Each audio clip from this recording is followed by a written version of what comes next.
Fifth number पे क्या है हमारे पास? राइबोसोम। इसका नाम भी आपने अच्छे से सुना हुआ है ना, राइबोसोम।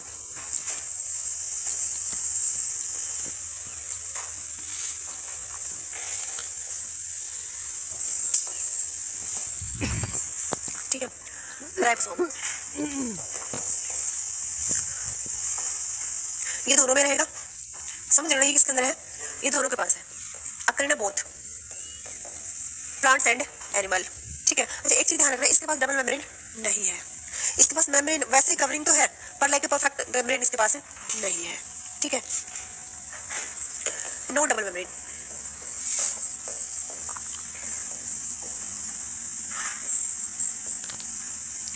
ये दो टाइप का है, इसके टाइप भी हो जाते हैं फर्दर। इसके टू टाइप होते हैं। राइबोसोम कितने टाइप का है? टू टाइप का। एक का नाम है 70S और दूसरे का नाम क्या है? 80S। ठीक है, दो टाइप का होता है 70S और 80S। एस फॉर एक साइंटिस्ट थे जिनका नाम था स्वेडबर्ग, जिसने बताया था ये कि भाई राइबोसोम कितने टाइप का है? टू टाइप का है, 70S और 80S। ठीक है, हाँ ये जो है ना स्वेडबर्ग, इसने अपने नाम का जो ये वर्ड था यहाँ पे दे दिया फिर। ठीक है, अब सुनिए जरा, अगर हम किसकी बात करें राइबोसोम की, तो राइबोसोम देखने में इस टाइप का स्ट्रक्चर होता है, मोदक लाइक है ना। अरे कौन सा कलर है भाई? Of white. ठीक है, ये इस टाइप का स्ट्रक्चर दिखेगा आपको, बर्गर लाइक समझ सकते हो, मतलब थोड़ा सा कई बार ऐसे भी बना देते हैं इसको। ये राइबोसोम का स्ट्रक्चर बना के दिखा रही हूँ मैं आपको ऐसे। ठीक है, राइबोसोम इस टाइप का होता है, जैसे एक राइबोसोम बनाया मैंने, ये एक राइबोसोम है ना। ठीक है, ये इस टाइप का स्ट्रक्चर है, ये प्लांट सेल में भी है और ये मुझे दोनों सेल में मिलेगा। ये फ्री स्टेट में भी हो सकता है, ऐसी साइटोप्लाज्म में पड़ा हुआ, और ये जो न्यूक्लियस की मेम्ब्रेन है उसके साथ भी अटैच मिल सकता है आपको। अब इंपॉर्टेंट ये है कि इसका काम क्या है? It help in a protein synthesis. तो इसका फंक्शन लिखो जरा, it help in a protein synthesis. ये प्रोटीन को बनाने में हेल्प करेगा, प्रोटीन को सिंथेसाइज करता है ये। So it is called protein factory of the cell.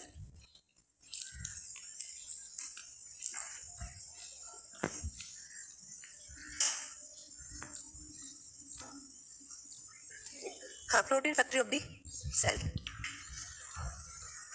समझ गए? इसको प्रोटीन फैक्ट्री क्यों बोलते हैं? क्योंकि क्या काम करता है? प्रोटीन को सिंथेसाइज करता है। हम देखो हम वो पढ़ते हैं ना आरएनए डीएनए। डीएनए हमारा जेनेटिक मटेरियल है जो माँ बाप से बच्चों में सेक्टर पास करता है, पर जो आरएनए की बात करें हम, आरएनए हमारी बॉडी में प्रोटीन बनाता है। और आरएनए की जब मैं आपको टाइप बताऊंगी ना, उनमें से एक टाइप ये भी तो है, राइबोसोम, आरआरएनए। राइबोसोम जो है ना, हाँ ये किसका पार्ट है? आरएनए का ही पार्ट। हाँ, राइबोसोम की डिस्कवरी किसने की थी? आप सुनो जरा, अगर हम राइबोसोम की डिस्कवरी की बात करें तो यहाँ से तो अपने आप में क्वेश्चन ही है। वो क्वेश्चन ये है, which of the following cell organelles is known as Palade particles. क्योंकि एक साइंटिस्ट थे जिनका नाम क्या था? पैलाडे। एक साइंटिस्ट था जिनका नाम क्या था? पैलाडे। पैलाडे ने अपने नाम पे इनका नाम रख दिया, क्या? पैलाडे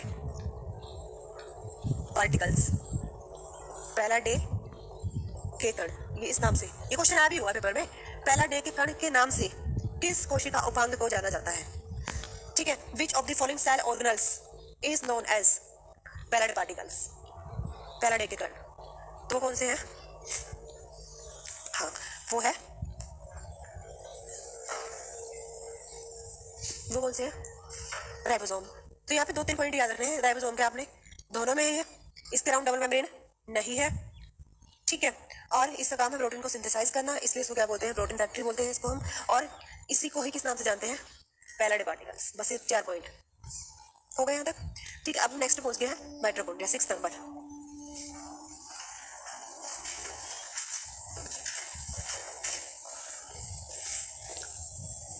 हिंदी में इसको भी क्या बोलते हैं? हिंदी में इसको बोलते हैं, हाँ हम माइटोकॉन्ड्रिया ही बोलते हैं हिंदी में भी। ठीक है, इसकी डिस्कवरी की थी Kolliker and Benda. Actually discovery इसने की थी, नाम इसने रखा था, तो इसलिए साथ ही साथ लिख देते हैं। इसने खोज की, फिर से नाम रखा। बीच में वैसे तो अल्टमैन का भी थोड़ा सा रोल आया था, बीच में प्रॉपर इंफॉर्मेशन दी थी अल्टमैन ने इसकी। ठीक है, ये दोनों में रहेगा, अक्रीना बोथ प्लांट्स एंड एनिमल, ये दोनों में मौजूद होगा। हैविंग डबल मेम्ब्रेन, इसके पास कितनी मेम्ब्रेन होगी? इसके पास भी आपको मिलने वाली है डबल मेम्ब्रेन।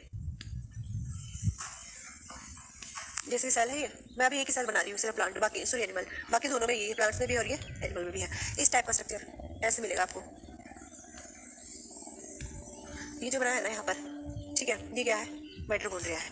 मैं अलग से थोड़ा सा यहाँ पे बना देती हूँ इसको निकाल के। हाँ, इसके डबल मेम्ब्रेन है, पर इसके डबल अंदर वाली जो मेम्ब्रेन है ना, वो देखो कैसे लिख रही है आपको, फोल्डेड फॉर्म में है ना, इसी टाइप की होती है, फोल्डेड फॉर्म में। आउटर मेम्ब्रेन तो स्मूथ आपको दिख रही है, पर अंदर वाली मेम्ब्रेन जो है वो फिंगर लाइक स्ट्रक्चर भी बनाती है ना। ये माइटोकॉन्ड्रिया का डायग्राम है, इसको निकाल के यहाँ पे रख दिया ना हमने, ठीक है, इसको हमने यहाँ पे निकाल कर दिया। ये इसकी आउटर मेम्ब्रेन है, आपको दिख रही है। ये इसकी कौन सी मेम्ब्रेन है? Outer membrane. और ये इसकी कौन सी मेम्ब्रेन है? Inner membrane. बाहर वाली झिल्ली और अंदर वाली झिल्ली।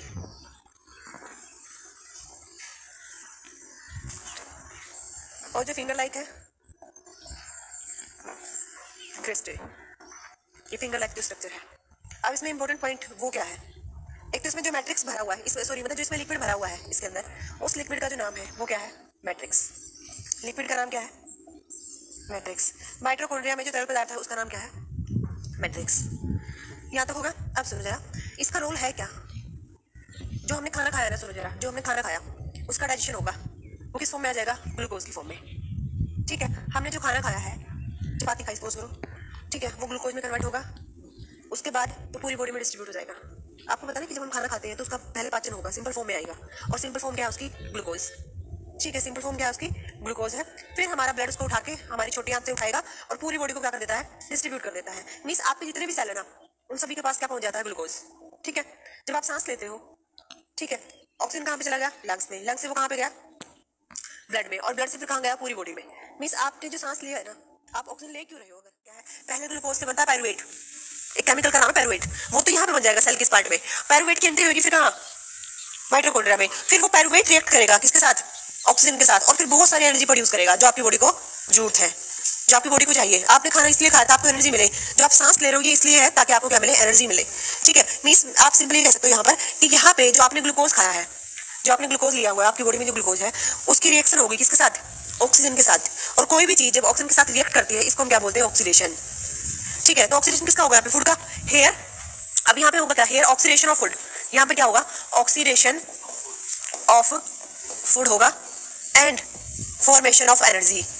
और क्या बनेगा बदले में? Formation of energy. और जो एनर्जी बनेगी वो भी किस फॉर्म में बनेगी? In the form of ATP, adenosine triphosphate.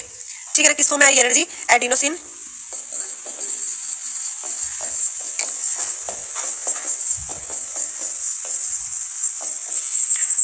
Adenosine triphosphate. समझो एडिनो, हमारी ये तो डायरेक्ट क्वेश्चन भी आता है कि हमारी बॉडी में एनर्जी किस फॉर्म में स्टोर होती है, तो किस फॉर्म में स्टोर होती है? Adenosine triphosphate. मीन जो हमने खाना खाया है उसकी रिएक्शन हो जाएगी ऑक्सीजन के साथ, उसको हम क्या बोलते हैं? Oxidation of food. इसके बदले में मिला क्या? हमें एनर्जी मिली, जो कि किस रूप में होती है? ATP, adenosine triphosphate. जो एनर्जी बनी वो कहाँ पे बनी? रिएक्शन कहाँ पे चलेगी? मतलब माइटोकॉन्ड्रिया में। तो एनर्जी मेन कहाँ पे बनी? माइटोकॉन्ड्रिया में। So mitochondria is known as powerhouse of the cell. इसलिए इसको क्या बोलते हैं? माइटोकॉन्ड्रिया को पावर हाउस। पावर हाउस हो, कोशिका का ऊर्जा घर। हिंदी में कई बार लिखते बिजली घर, क्योंकि ऊर्जा बिजली, ऊर्जा का ही फॉर्म है ना बिजली जैसे भी। ठीक है ना, तो powerhouse of the cell किसको बोलते हैं? माइटोकॉन्ड्रिया को। यहाँ तक समझ गए ना? Powerhouse of the cell किसको बोलेंगे? माइटोकॉन्ड्रिया को। यहाँ तक लिख लिया है।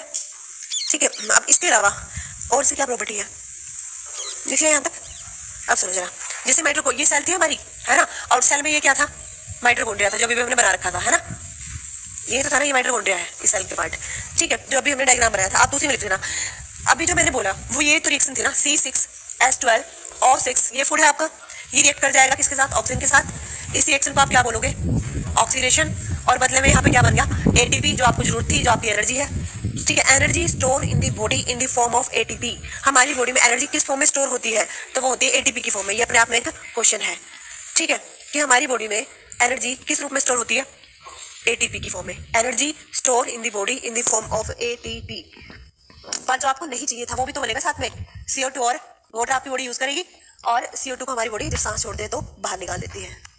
समझ गए ना? Energy store in the body in the form of ATP. हो गया यहाँ तक कि एटीपी की फॉर्म में एनर्जी हमारी बॉडी में स्टोर हो जाती है। अच्छा, इसके अलावा जो मैं आपको बताना चाह रही हूँ वो ये कि इसके पास, अब सुनो जरा, इसके पास अपने खुद के राइबोसोम भी है। यहाँ पर इसके पास राइबोसोम भी है। किसके पास? माइटोकॉन्ड्रिया के पास। अच्छा, माइटोकॉन्ड्रिया के पास सर्कुलर डीएनए भी है। कई बार पूछते तो है कि न्यूक्लियस के अलावा डीएनए किस पार्ट में मिलता है?